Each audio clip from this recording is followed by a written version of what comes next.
بسم اللہ الرحمن الرحیم۔ السلام علیکم۔ وزیر اعظم عمران خان کی سابقہ اہلیہ جمائمہ خان نے وزیر اعظم عمران خان کی جانب سے گرفتار بھارتی پائلٹ ابھینندن کو رہا کرنے پر ان کی بہت تعریف کی ہے۔ وزیر اعظم عمران خان کی سابقہ اہلیہ نے بھارتی پائلٹ کی رہائی کو سراہتے ہوئے سماجی رابطے کی ویب سائٹ پر تالیاں بجانے والا ایموجی شیئر کیا ہے۔ واضح رہے کہ پارلیمنٹ کے مشترکہ اجلاس سے خطاب کرتے ہوئے وزیر اعظم عمران خان نے اعلان کیا تھا کہ پاکستان زیر حراست بھارتی پائلٹ ابھینندن کو جذبہ خیر سگالی کے تحت جمعے کو رہا کر دے گا، اور آج عمران خان کے اسی اعلان کے تحت ابھینندن کو آزاد کر دیا گیا۔ جبکہ دوسری جانب وزیر اعظم عمران خان کی طیب اردگان جو ترک کے صدر ہیں اور اسی طرح متحدہ عرب امارات کے ولی عہد سے ٹیلی فونک گفتگو ہوئی ہے، جس میں پاک بھارت کشیدگی اور صورتحال معمول پر لانے سے متعلق پاکستان کے اقدامات سے آگاہ کیا گیا ہے۔ عالمی رہنماؤں نے مسائل پرامن طریقے سے حل کرنے کی وزیر اعظم کی کوششوں کو سراہا۔ ترک صدر طیب اردگان نے وزیر اعظم عمران خان کو ٹیلی فون کیا اور پاک بھارت کشیدہ صورتحال پر تبادلہ خیال کیا۔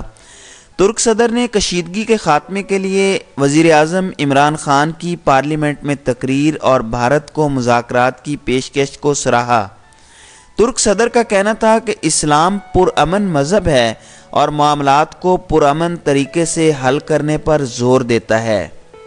طیب اردگان نے وزیر اعظم کی جانب سے گرفتار بھارتی پائلٹ کی رہائی کے فیصلے اور جذبہ خیر سگالی کو سراہا۔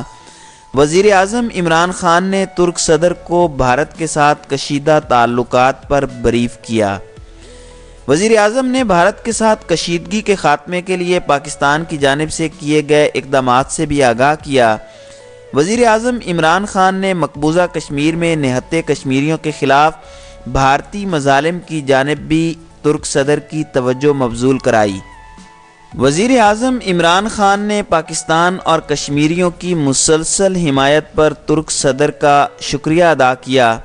عمران خان اور طیب اردگان کی ٹیلی فونک گفتگو میں ترک صدر کے مجوزہ دورہ پاکستان پر بھی بات کی گئی۔ دونوں رہنماؤں نے اس بات پر اتفاق کیا کہ ترک صدر کے دورے سے دونوں ممالک کے درمیان تعاون بڑھانے میں مدد ملے گی۔ وزیر اعظم عمران خان نے کہا کہ پاکستان ہمیشہ ترکی کے ساتھ کھڑا رہنے والا ملک ہے۔ اسی طرح متحدہ عرب امارات کے ولی عہد شیخ محمد بن زید بن سلطان النہیان نے بھی وزیر اعظم عمران خان کو ٹیلی فون کیا اور انہیں مدبرانہ تقریر پر مبارکباد دی۔ ولی عہد نے وزیر اعظم عمران خان کی مسائل کو پرامن طریقے سے حل کرنے کی خواہش کو سراہا۔